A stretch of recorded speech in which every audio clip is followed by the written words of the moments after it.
Here in this Costa Rican rainforest, the anolis lizard is hungry.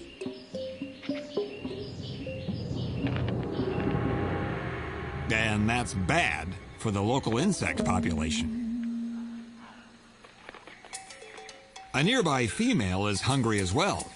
Luckily, she's in the process of shedding her old skin, which provides additional nutrition. The male notices the female. At this point, the Costa Rican rainforest becomes something like a singles hangout.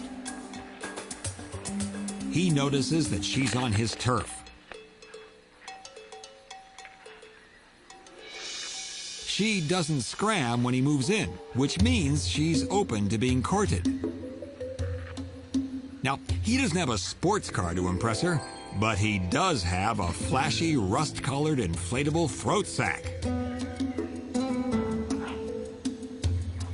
He's capable of doing this for hours. Looks like it's not going to take hours. You can tell she's impressed.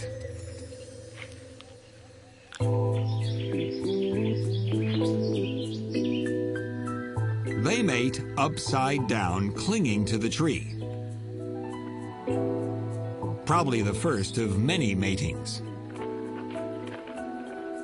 Like male humans with a cute girlfriend, the male anolis is all puffed up over it.